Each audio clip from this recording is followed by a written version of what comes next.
Hola jóvenes, buenas tardes.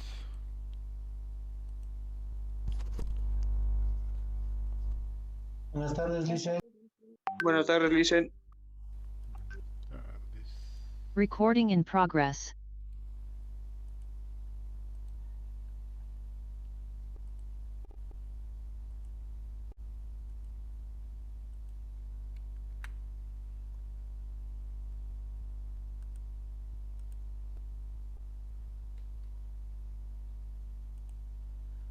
Bien, continuamos avanzando con con nuestros temas de la asignatura. Hoy entramos a un tema específico también de lo que corresponde a una valoración, sobre todo una exploración general de lo que corresponde a la parte cardiológica. Factor muy importante para que ustedes puedan desempeñar sus funciones y tomar en cuenta cuando ustedes estén trabajando con algún paciente cuya base fisiológica, fisiopatológica corresponde a la parte de cardiología, puedan tener una capacidad de poder desarrollar una exploración física, tomando en cuenta ciertos aspectos que se correlacionan en la parte práctica de exploración física en estos pacientes para que puedan corroborar un diagnóstico o puedan realizar un diagnóstico o en todo caso puedan ustedes derivar a un paciente cuando vaya a presentar alguna patología que correlacione con esta área. Pero también en muchos de los casos ustedes van a tener pacientes que quizás van a ser derivados por el médico especialista para su tratamiento correspondiente. En ese caso ustedes van a tener que hacer también su exploración. Recuerden que nosotros muchas veces recibimos pacientes por diferentes profesionales en las cuales siempre nos mandan con una receta indicando, no sé, ultrasonido, 10 sesiones de ultrasonido, 10 sesiones de, bueno, de diferentes aspectos, ¿no? Pero nosotros eh, lo que tenemos que hacer en primera instancia es valorar al paciente de manera integral, tomando en cuenta los diferentes aspectos como persona que se tiene al paciente, ¿no? Entonces, en ese caso, nosotros vamos a realizar esa valoración o esa exploración física en estos pacientes para determinar también el diagnóstico y el pronóstico y el tratamiento que vayamos a realizar en estos pacientes. Mucho va a depender de la valoración, de la exploración, del diagnóstico para hacer un buen tratamiento. Y el tratamiento nos va a ayudar a determinar una eficacia de lo que nosotros estamos aplicando para una buena recuperación en estos pacientes. Vamos a admitir a los últimos.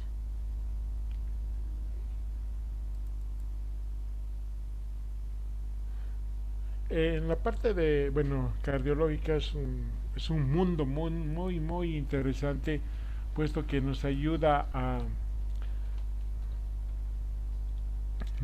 mucho a determinar también ciertas calidades de tratamientos que vayamos a realizar, porque muchas veces por no tener conocimiento, por decirle lo que es la base fisiológica, nosotros podemos incurrir en a ver cómo les digo, incurrir en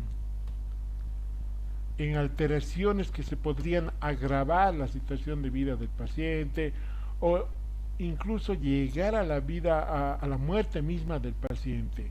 Recuerden que el corazón es una bomba muy importante que va a trabajar las 24 horas, ¿no? Trabaja todo el tiempo este corazón y eso nosotros debemos conocer la forma de trabajo desde su anatomía, desde su fisiología mismo para poder interpretar ciertos síntomas que van a presentar estos pacientes, ¿no? Y de esa manera nosotros vamos a ver qué plan de tratamiento vamos a realizar y cómo lo vamos a realizar. Un paciente con problemas de la aorta, un problema de una pericarditis, muchas veces están contraindicadas los ejercicios, ¿no? Muchas veces presenta una disnea espontánea y lo que nosotros hacemos a veces también incurrimos en errores hacerles hacer ciertos ejercicios que eso va a empeorar su cuadro clínico y el paciente puede llegar a fallecer por un paro cardiorrespiratorio. Entonces, jóvenes, ustedes tienen que aprender mucho sobre esto. Lamentablemente, como les decía en una anterior clase, estamos en un corto tiempo donde no vamos a terminar con todos los temas, pero sí vamos a desarrollar unos aspectos más importantes para que ustedes puedan conocer e identificar en su parte práctica clínica que van a ir a desarrollar en los hospitales. Pero de todas maneras, esto es muy importante y tienen que conocer de manera íntegra todos los acápites de la cardiología. Y dentro de los objetivos tenemos conocer los apartados fundamentales de la exploración física cardiovascular. Todo lo que nosotros vayamos a aprender hoy día es importante, desde los síntomas más importantes que se tiene o que les lleva a todos los pacientes a hacer un control o a hacer una consulta con el médico cardiólogo. Así como la parte respiratoria tenemos la tos, la hemoptisis, la disnea y otros aspectos que llevan al paciente a hacer consulta. También tenemos en la parte cardiológica. También tenemos lo que es la disnea, tenemos la tos, tenemos el edema, tenemos otros aspectos que se correlacionan como sintomatología para que estos puedan llevar a una consulta al paciente al cardiólogo. Reconocer las principales manifestaciones clínicas de las enfermedades del corazón. Conocer la distribución habitual de las arterias coronarias. Conocer las pruebas diagnósticas que se utilizan en la valoración del paciente con enfermedad coronaria. Ustedes tienen en la imagen y en la pantalla una exploración general en cardiología. Nosotros como kinesiólogos, aparte de lo que el médico clínico solicita, una ecocardiograma, un electrocardiograma, un ecodoppler, un cardio-doppler, puede pedir una tomografía computarizada, una resonancia del corazón, una placa radiográfica simple del corazón, un sinfín de estudios puede solicitar el médico cardiólogo. Pero nosotros también como kinesiólogos hemos desarrollado ciertas estrategias funcionales para poder realizar un diagnóstico específico que caracteriza a la atención primaria, podríamos llamarlo así, desde el punto de vista kinesiológico. Entonces nosotros vamos a valorar a través de esta área lo que es la prueba caminata de 6 minutos o una ergometría, que es lo más habitual que se realiza en estos tipos de pacientes, para ver si hay alguna alteración funcional dentro de lo que corresponde a nuestra área para determinar un plan de tratamiento que vayamos a realizar. Pero sin antes nosotros tenemos que realizar o elaborar una correcta y completa historia clínica. Nosotros tenemos que preguntar al paciente desde sus antecedentes, incluso desde que nace, ¿no? O antecedentes familiares, antecedentes personales, antecedentes familiares, lo que corresponde al papá, a la mamá, si tienen diabetes, enfermedades metabólicas, o si tienen otros tipos de enfermedades que puede ser que sea genético o que le vaya a corresponder también al paciente que estamos atendiendo, ¿no? Entonces eso nos va a ayudar a determinar también un buen pronóstico y un tratamiento que vayamos a realizar en función a los antecedentes que vayamos a obtener. Enfermedades actuales que presenta, cuándo ha empezado esta enfermedad actual que está presentando, cómo lo ha adquirido. Entonces nosotros hemos realizado una valoración específica semiológica en la parte respiratoria. Es lo mismo que vamos a realizar una exploración cardiovascular. Impecable y minuciosa exploración física. Lo que nosotros tenemos que explorar siempre es tomando en cuenta desde la cabeza hasta los pies. Nosotros vamos a hacer un seguimiento, una valoración, una exploración física desde la cabeza hasta los pies, porque nosotros vamos a observar en muchos pacientes que pueden llegar a presentar ciertas alteraciones cardiovasculares que están correlacionados, por ejemplo, con la piel, una piel histérica, una piel cianótica, una piel que van a presentar sexantomas o una piel que van a presentar ciertas características propias de la enfermedad del síndrome Down, del síndrome de Turner, del síndrome de Marfan. Entonces todo esto a nosotros nos va a ayudar a realizar una exploración física específica, cardiológica, desde la cabeza hasta la punta de los pies, como les digo. Nosotros debemos explorar cómo es la cabeza, grande, pequeña, se va correlacionado con alguna característica propia y específica, no sé, de una acromegalia, puede ser que va creciendo ciertas estructuras corporales ya por la edad. Eso va a influir mucho, por ejemplo, en problemas cardiológicos también, ¿no? Eso lo vamos a notar, por ejemplo, crecimiento de los arcos superciliares, de la nariz, de los labios, de las manos, de los pies.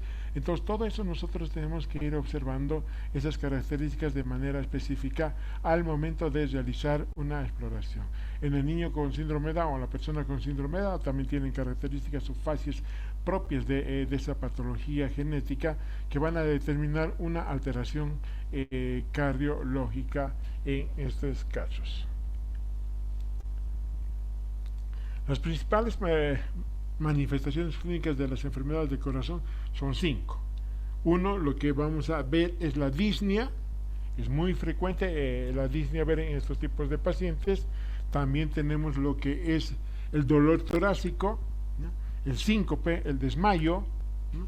Las palpitaciones, las crepitaciones que muchos pacientes sienten, sobre todo cuando están descansando por las noches, sienten el latido de su corazón.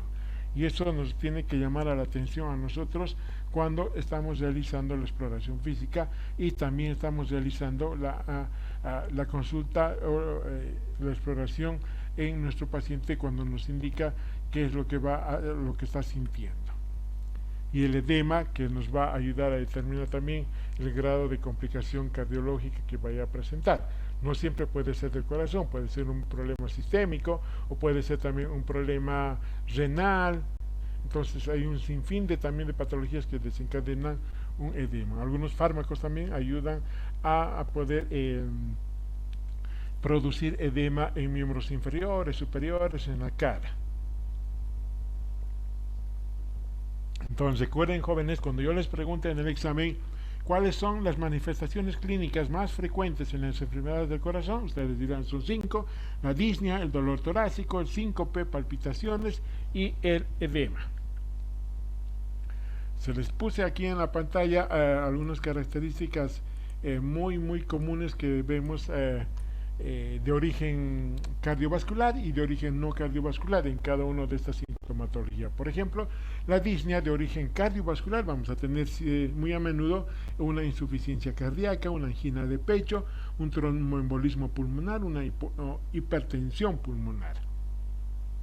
Cuando no es origen cardiovascular, enfermedades pleuropulmonar, la obesidad, la anemia, fármacos van a ayudar a determinar una característica propia de la disnea, tomando en cuenta siempre qué es lo que va a complicar en esta sintomatología. El dolor torácico, una angina de pecho, pericarditis, síndrome aórtico agudo, una tromboembolia pulmonar, una no cardiovascular, una pleuritis, una neumonía, un neumotórax, reflujo gastroesofágico, espasmo esofágico, una costocondritis, osteomuscular, ansiedad. Entonces recuerden que ustedes van a trabajar mucho también con afecciones osteomiarticulares. Entonces para eso ustedes tienen que aprender a diferenciar el tipo de dolor, cómo se desencadena el dolor, en sí toda la semiología del dolor para poder hacer un diagnóstico diferencial si corresponde a un problema de origen cardiovascular o no cardiovascular. Entonces cuando se les vaya a tratar, no sé, un dolor, por ejemplo,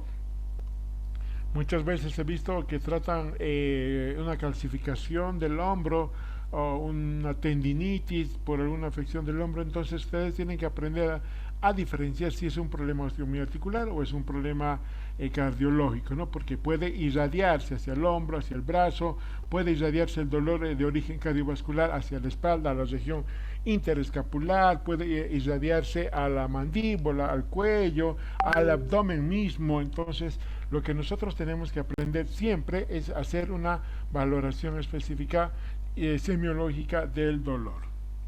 Síncope o mareo, lo que es el desmayo, una hipotensión refleja, arritmias, obstrucción del tracto de salida, una epilepsia puede desencadenar lo que corresponde a un síncope, un desmayo.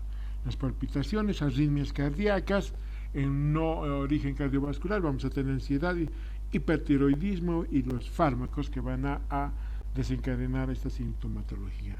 Y el edema, vamos a ver en el origen cardiovascular, puede presentarse una insuficiencia cardíaca y una insuficiencia venosa, que es lo más común ver en estos tipos de casos, una insuficiencia venosa cuando hay un edema.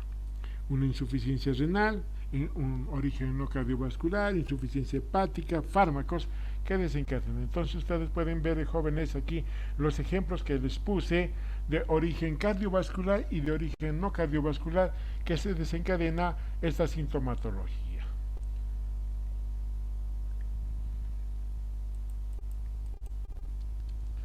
Bueno, la disnea vamos a decir que es una sensación subjetiva de falta de aire asociada a una percepción de mayor de trabajo respiratorio. Lo que generalmente mencionan los pacientes es: me falta el aire, no me entra el aire a los pulmones, tengo cansancio, tengo fatiga, me ahogo, no puedo respirar, no puedo tomar todo el aire que quiero, se me cierra el pecho. Entonces, la disnea es muy frecuente ver en pacientes que van a presentar problemas cardiológicos, pero también pueden ser que presenten pacientes con problemas respiratorios y otros que van a desencadenar una disnea.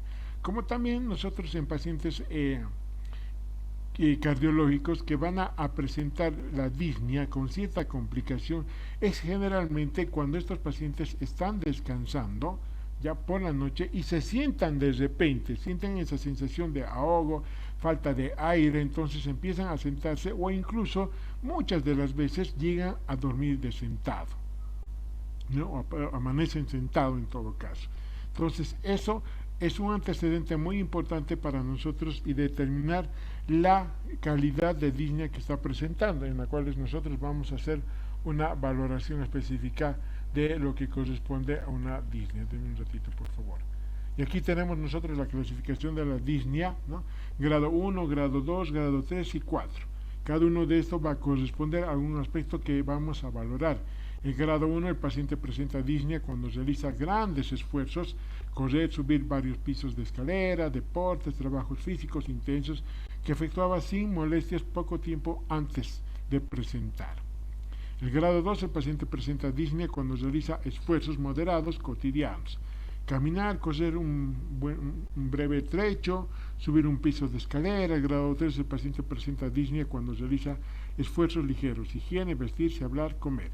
Paciente presenta, en el grado 4, paciente presenta disnea en pleno reposo físico y mental. Muchos de estos, por ejemplo, los pacientes cardiovasculares presentan un grado 4 cuando están sentados, cuando están descansados, cuando están durmiendo y de repente sienten esa sensación de falta de aire y se sientan de golpe. Es una disnea ortostástica que se presenta en estos tipos de pacientes. Ahora, los factores que van a desencadenar la disnea, nosotros habíamos visto ya en la parte respiratoria, en la parte cardiovascular, qué es lo que vamos a desencadenar en cada uno de estos. Ahora, la disnea puede ser aguda, menor a 3 días, subaguda, días a semanas y crónica, meses a años. Esto va a depender mucho, sobre todo en pacientes que se van instaurando patologías crónicas, ¿no? Y como siempre les había mencionado, la aguda es la más complicada para poder manejar, porque nos puede dar o instaurar ciertas complicaciones que van a agravar el cuadro clínico del paciente. Y aquí nosotros tenemos una anamnesis de la disnea, en la cual les vamos a preguntar al paciente cómo comenzó y evolucionó, con qué frecuencia aparece y en qué momento, al hacer el ejercicio, al caminar 2 cuadras, simplemente al estar echado, ¿no? Son todos los días, en qué momento aparece, en la noche, en el día, cuando está haciendo ejercicio, cuando está descansando. Entonces todos esos aspectos nosotros vamos a valorar dentro de una anamnesis de disnea. ¿Cuál es su intensidad y su cualidad, ¿no? ¿Es mucho?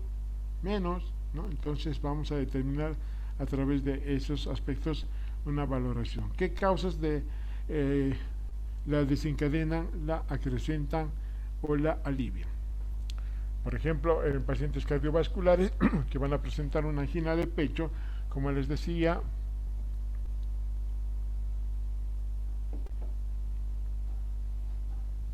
van a presentar una disnea, ¿ya?, de esfuerzo, van a realizar ciertas actividades como ejercicio físico, se van a cansar, y si continúan haciendo el ejercicio físico va aumentando la disnea, va aumentando esa dificultad de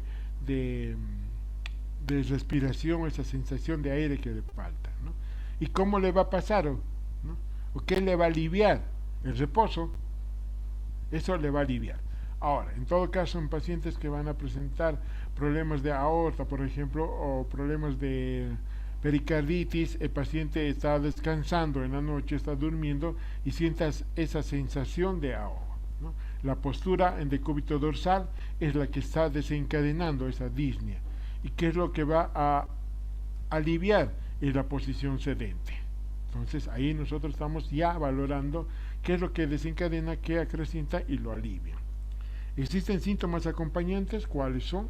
Entonces, eso nosotros vamos a observar en nuestros pacientes.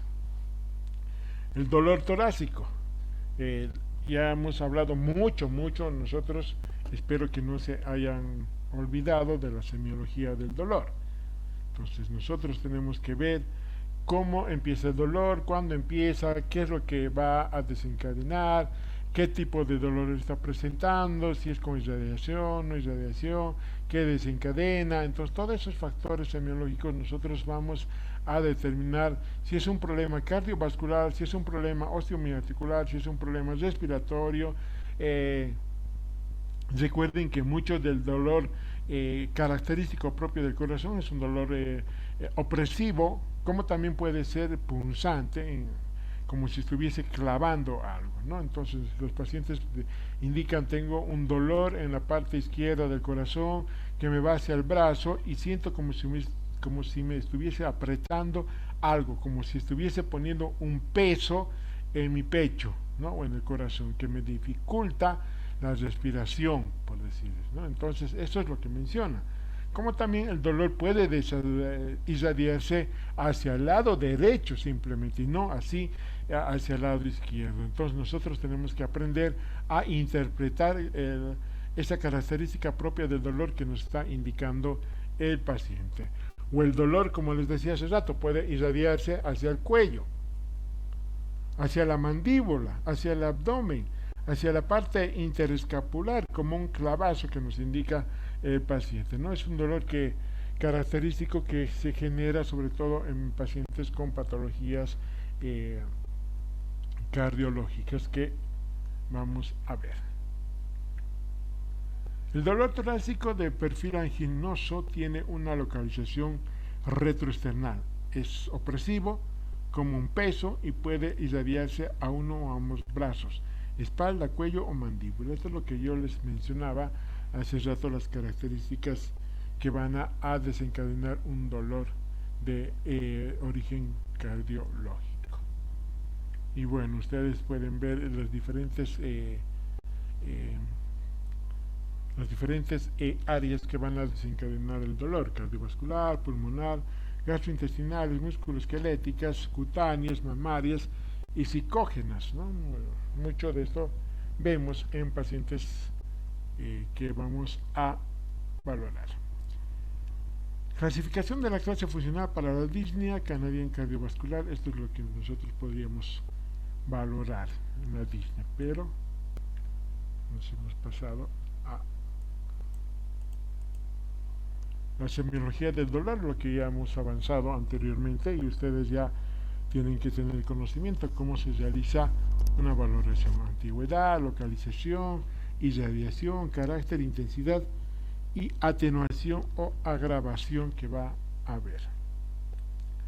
El síncope es una pérdida transitoria de la conciencia, es el desmayo que nosotros vamos a obtener como consulta que vamos, no como consulta, sino como pregunta que vamos a realizar en nuestros pacientes. O el mismo paciente te indica: me desmayo, desmayó varias veces, he perdido la conciencia por varios minutos, he perdido he tenido diuresis, catarsis, ¿no? Pérdida de orina, heces fecales, entonces eso nos tiene que llamar la atención porque puede complicarse la situación misma del paciente, es un peligro de agravación que va a presentar a nivel cardiovascular.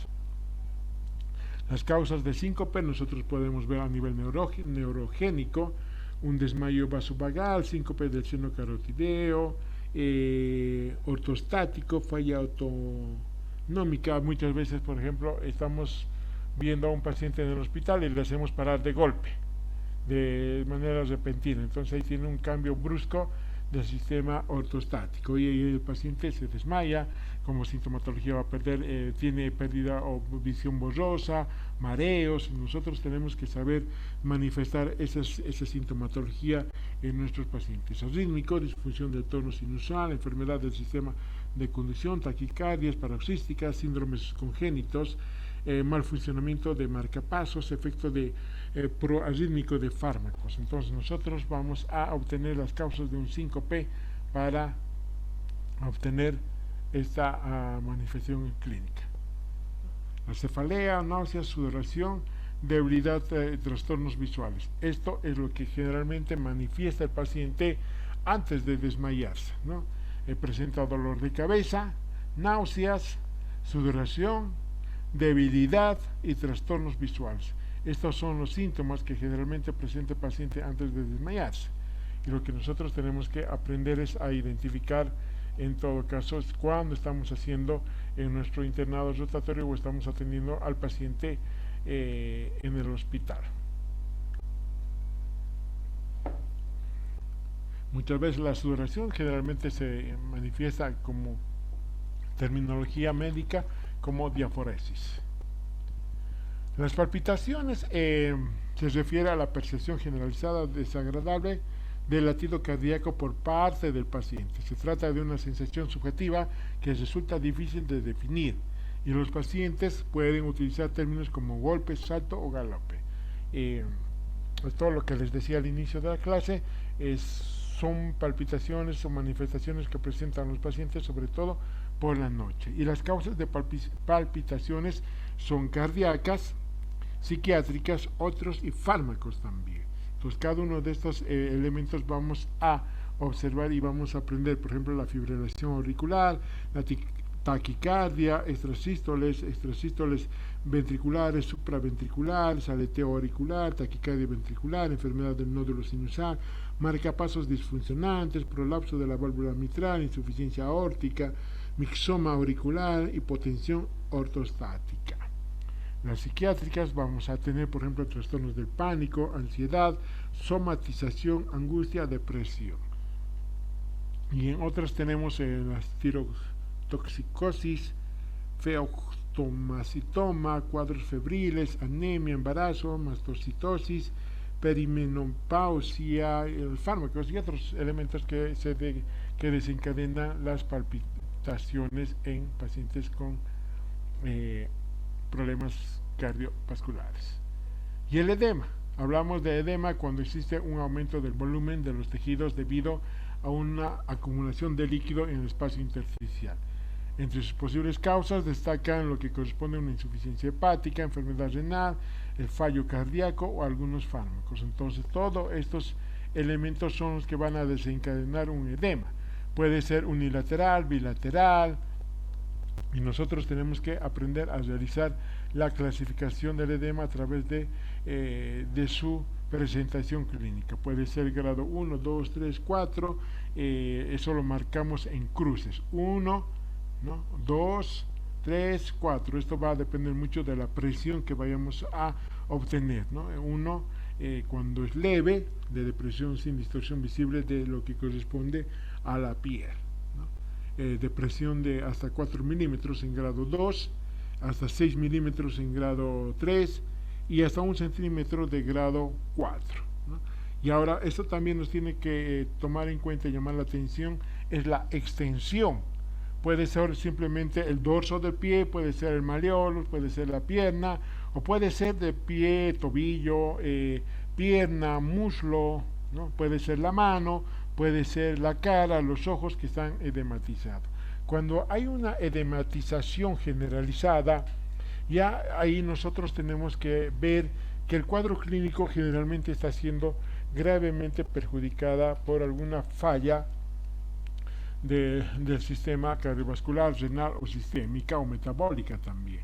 Entonces ahí el cuadro clínico se está agravando y muchas veces tenemos que actuar nosotros como kinesiólogo haciendo un drenaje venoso o haciendo vendaje de miembros inferiores para evitar ciertas complicaciones como mal funcionamientos de la circulación. Podemos ayudar con el vendaje a una estimulación circulatoria adecuada, óptima, ¿no? Entonces, eso nos va a ayudar a determinar a través de la clasificación del edema y según su magnitud. Aquí la exploración física nosotros tenemos que tomar en cuenta el aspecto, lo que les decía, desde la cabeza hasta los pies, ¿no? Y eso nos va a ayudar a hacer una exploración minuciosa, específica, para evitar que pasemos de alto alguna región o alguna área. Y nosotros los signos vitales que tenemos que tomar en cuenta antes de la exploración física es, este caso, los signos vitales, por ejemplo, en el adulto son de 60 a 100 latidos por minuto.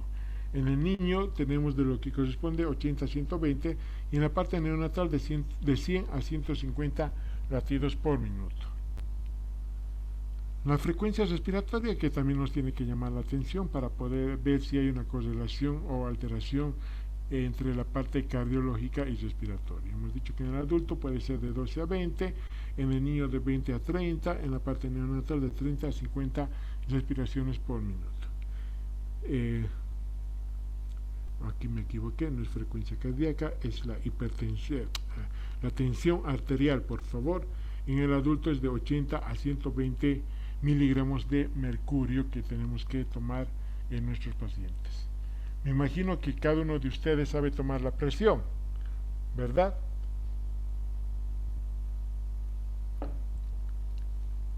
¿Saben tomar la presión? Nos enseñaron en primero, Licen. Una pregunta. ¿Cómo sé que es una sístole y una diástole?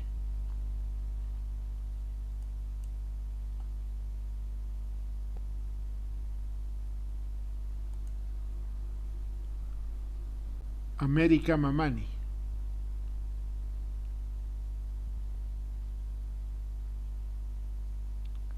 América Mamani.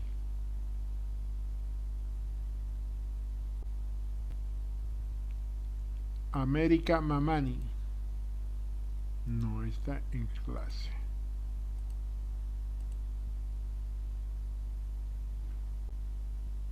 Balanza Carrasco.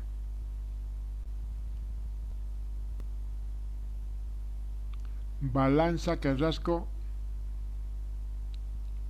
Buenas tardes, licenciada. Presente. ¿Qué pasó? ¿Estás durmiendo? Balanza. No, no le hice, mi señal está un poco baja. No ¿Cómo escuché tomas mi la presión apellido. arterial? ¿Cuándo es sístole? ¿Cuándo es una diástole? Hola. Hola, hola. ¿Cuándo es una sístole? ¿Cuándo es una diástole? Lice, si mal no recuerdo, licenciada. Pues tiene que ser, pues tienes Una que si, saber. ¿Sabes o no sabes? si mal no recuerdo, en el tensiómetro, sí recuerdo que nos indicaron que hay un pequeño golpecito y eso nos indica que es el sístole. Al momento de ya inflarlo, el globo del tensiómetro, al momento de que baja ya la presión, se escucha un ¿Acaso el golpecito que tensiómetro eso nos tiene indica que es globo? la sístole. ¿El tensiómetro tiene globo? Eh, no recuerdo cómo O sea, se llama. si van al hospital y les pregunta un médico, van a caer en vergüenza.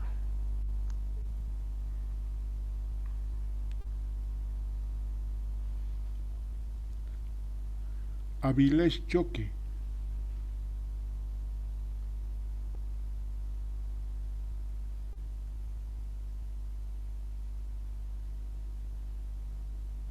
Avilés Choque.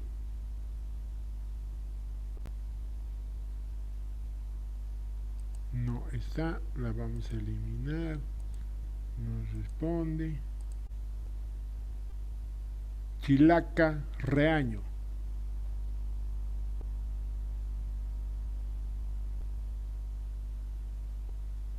Chilaca Reaño. Sí, Licen. ¿Cómo tomas la presión arterial? No recuerdo, Licen. Me acuerdo que nos han enseñado en primero, pero no recuerdo bien cómo se hace. ¿Y cómo vas a tomar a tu paciente si vas a hacer tu internado?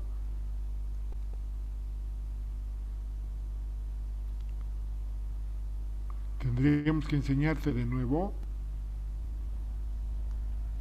Jóvenes, jóvenes, ¿qué pasa pues? Tienen que repasar el primer sonido, que es sístole o diástole. Sístole. Y el último sonido, Diástole. muy bien. Eso determina la presión más alta y la presión más baja, ¿verdad? De lo que corresponde a la apertura del flujo y el cerrado de la válvula para el llenado correspondiente.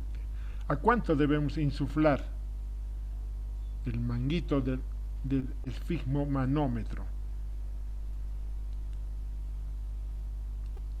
A mí me ¿Cuánto? dijeron 140 máximo, luego de ahí ya no. ¿Por qué no? Perdón, a 200 para ahí. A 200 máximo y luego de no. Podríamos apretar el, ¿cómo se llama? La vena pero me dijeron que está contraindicado. 380 a 200. Generalmente es hasta 180 que puedes insuflar. Hay pacientes que tienen presión alta desde 160, 170, con una hipertensión muy grave no controlada. Pero tienen que repasar jóvenes, tienen que aprender a tomar, practiquen con sus familiares. Es mejor que hagan con el esfigmomanómetro, con el tensiómetro normal, de mercurio. No se compren esos digitales, porque los digitales te dan falsos positivos y hay una variación entre 30 y 50, entonces no nos conviene usar esos tensiómetros. Ahora, dentro de la inspección, lo que nosotros tenemos que valorar en nuestros pacientes, ustedes pueden ver en la pantalla diferentes imágenes, ¿no? Una coloración cianótica, una coloración pálida, ¿no? Histérico el paciente, puede estar presentando una anemia, un paciente con cianosis central, paciente pequeñito como aquí en la imagen, ustedes pueden ver cómo está de azulados sus labios, ¿no? Y aquí tenemos otro paciente con otra característica amarillenta. Fíjense los dedos cómo están, ¿no? Azulados. Y aquí hay una variación de colores, por ejemplo, unos dedos con irrigación sanguínea normal y otros amarillentos, ¿no? Entonces esto nos tiene que llamar la atención. Puede ser un paciente que esté presentando alguna patología cardiovascular. La palidez cutánea, la diferencia que hay entre estas dos manos, ¿no? Entonces nosotros siempre tenemos que observar en la inspección características de lo que va a corresponder de origen cardiovascular.